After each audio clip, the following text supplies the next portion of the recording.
6 दिसंबर 1992 को अयोध्या में बाबरी मस्जिद विध्वंस के 32 वर्ष बाद भी मुस्लिम समुदाय में इसकी यादें ताजा हैं। इस ऐतिहासिक घटना के विरोध में शुक्रवार को दाल मंडी क्षेत्र के अधिकतर मुस्लिम व्यापारियों ने अपनी दुकानें बंद रखी। मुस्लिम समुदाय ने शांतिपूर्ण तरीके से इस घटना के विरोध में अपनी दुकानों को बंद करने का ऐलान किया। इससे पहले पुलिस प्रशासन ने गुरुवार की रात बंदी वाले पोस्टर हटवाए थे। वाराणसी के मुस्लिम बाहुल्य क्षेत्र दाल मंडी में आज कला दिवस मनाने के लिए दुकानें बंद हैं। ये क्षेत्र जहां प्रतिदिन करोड़ों रुपए का व्यापार होता है, आज पूरी तरह से सन्नाटे में डूबा हुआ है। यहाँ की संकरी गलियां और प्राचीन बाजार सामान्य दिनों में भी भीड़भाड़ से भरी रहती हैं, लेकिन आज व्यापारियों ने बाबरी मस्जिद गिराने के विरोध में अपनी दुकानें बंद रखी हैं। व्यापारी शकील अहमद ने कहा कि ये शांतिपूर्ण विरोध का एक तरीका है और कई वर्षों से वे इस दिन को शोक के रूप में मनाते आ रहे हैं। भारत एक धर्मनिरपेक्ष देश है जहां सभी धर्मों का सम्मान होता है। हिंदू हमारे यहां ईद पर सेवैयां खाने आते हैं और हम दीपावली पर उनके यहां मिठाइयां खाकर प्रेम और सौहार्द का त्योहार मनाते हैं। हमारा आज का विरोध प्रदर्शन अत्यंत शांतिपूर्ण तरीके से है। से देश की मांग करना चाहिए, हिंदुओं का देश अलग हो जाए, उसका डिवाइड। और दूसरा जो नरसंहार हो रहा है तो 1 लाख लोग हथियार उठावें, मरना दोनों तरफ से है। आत्मरक्षार्थ हथियार उठाना और शत्रु की चाल से पहले उसका क्रिया की प्रतिक्रिया और दंड हो, तभी रक्षा उनकी हो सकती है। कोई देश किसी अंदर जाकर उनकी रक्षा सुरक्षा नहीं करेगा। आदमी को अपनी रक्षा का उपाय स्वयं करना होगा, संगठित होकर करना होगा और एकबद्ध होकर रहेंगे और हथियार उठावें और जो उनका संहार कर रहा है उनका संहार करें, क्योंकि तभी वो सुरक्षित और संरक्षित रह सकते हैं। क्या हिंदू गुरुजी सबसे बड़ी समस्या है हिंदू एक नहीं हो पा रहे, इसका क्या कारण है? हिंदू एक होता है, लेकिन कहीं ना कहीं राजनीति इन पर जोर देती है और जो विपक्ष है हिंदू हैं वो ज़्यादातर, लेकिन वो अपना धर्म संस्कृति को नाम नहीं बदला, लेकिन उनकी आत्मा चिति बदल चुकी है और वो हिंदू नहीं है। कोई ईसाई या इस्लाम स्वीकार कर चुके हैं, इसलिए उनकी क्रियाएं प्रतिक्रियाएं सनातनी हिंदुओं के विपरीत रहे। अभी कुछ दिन पहले एक खड़खड़े जी ने बयान दिया था कि जितने मठ के साधु संत हैं वो एक तरह से वो वसूली करते हैं और कहना जाए उनका कहना है कि वो भी एक तरह से माफिया हैं।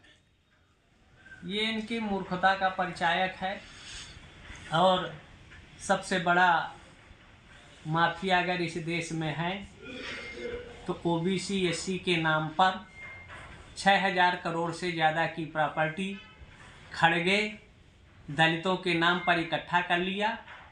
तो खड़गे हो या मायावती या ओबीसी के लगभग 300 आईएएस आईपीएस है, हाँ, लगभग 1500 के लमसम इंजीनियर हैं और 3000 के लमसम नेता हैं ओबीसी एससी के। इनकी संपत्ति एकत्रित कर और दलितों गरीबों में बांट दिया जाए तो बहुत सा काम हो सकता है। आखिर ये खड़गे कोई बिजनेस धंधा करते नहीं और 6000 करोड़ से ज़्यादा की प्रॉपर्टी कहाँ से इकट्ठा कर ली है? तो साधु संत माफिया नहीं है, माफिया तो ये नेता हैं और जो संपत्ति ये लूट के रखे हैं वो दलितों के नाम पर, गरीबी के नाम पर। तो गरीबी तो मिटी नहीं, आज 85 करोड़ गरीब हो गए, लेकिन जो उनके रहनुमा हैं गरीबी मिटाने का दावा करते हैं, वो संपत्ति सबसे ज़्यादा लूट के रखे हैं। उनकी संपत्ति गरीबों को दे दिया जाए तो गरीबों का उत्कर्ष हो जाएगा। और जो गरीबी की बात करते हैं गरीबे को मिटा देते हैं और अपने समृद्ध हो जाते हैं। यही हाल कभी मायावती का था, यही हाल कभी मुलायम का था, एक प्राइमरी का मास्टर, और आज उनका लड़का हजारों करोड़ की प्रॉपर्टी में खेल रहे हैं। कहाँ से खेल रहे हैं? तो ये सब माफिया राजनीति वाले हैं और इनको तो चंदा का भी हिसाब नहीं देना है, ब्यौरा नहीं देना है। तो माफिया तो राजनीति है जो देश की जनता का धन को लूटकर, विकास योजनाओं को धन को लूटकर और देश की जनता का शोषण करते हैं। इसलिए इनका नार्को टेस्ट होना चाहिए और इनकी संपत्ति को राष्ट्रीयकरण कर गरीबों में वितरित कर देना चाहिए। तभी देश का आर्थिक जो स्थितियां बिगड़ रही हैं विपन्नता हो रही है, संघर्ष हो रहा है, ये सब समाप्त होगा, तब गरीब समृद्ध होगा, संपन्न होगा और गरीबों के नाम पर ये राजनीति खत्म होगी, तभी देश में एकता अखंडता बनेगी।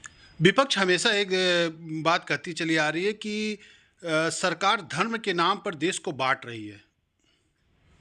धर्म के नाम पर इस देश की दोगली राजनीति करने वाले कौन बांटा? नेहरू और गांधी ने। इस्लाम के नाम पर पाकिस्तान बना, बांग्लादेश बना और भारत को हिंदू राष्ट्र होना चाहिए, तो बांटना तो यही लोग प्रारंभ किए और आज कह रहे देश को बांटा जा रहा है। कभी देश को बांटा नहीं जा रहा। देश की एकता के लिए सबका साथ सबका विकास, या सबको शौचालय या मकान, गैस या बिजली, हाँ, लेकिन ये नीतियां जो हैं सरकार तो सबके लिए कर रही है वर्तमान, लेकिन इसका आधार जाति नहीं होना चाहिए, इसका आधार आर्थिक होना चाहिए, तभी सबका विकास और सबका साथ सबका विकास, सबका उत्कर्ष और समानता का वातावरण निश्चित होगा।